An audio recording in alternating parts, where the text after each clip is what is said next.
আসসালামু আলাইকুম ওয়া রাহমাতুল্লাহি ওয়া বারাকাতুহু।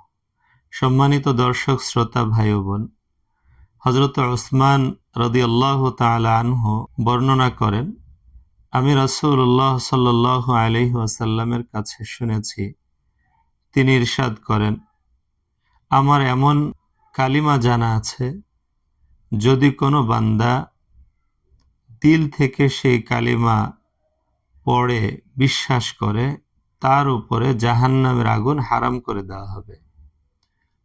হযরত ওমর ফারুক রাদিয়াল্লাহু তাআলা আনহু বললেন, ওসমান, আমি সেই কালিমা কি বলে দেই?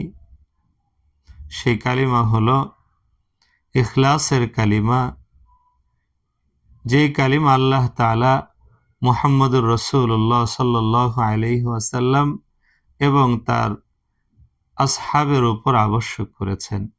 সেই কালিমা হলো তাকওয়ার কালিমা, যেই কালিমা রাসূলুল্লাহ সাল্লাল্লাহু আলাইহি ওয়াসাল্লাম মৃত্যুর সময় তার চাচাকে বারবার উচ্চারণ করার জন্য অনুরোধ করছিলেন।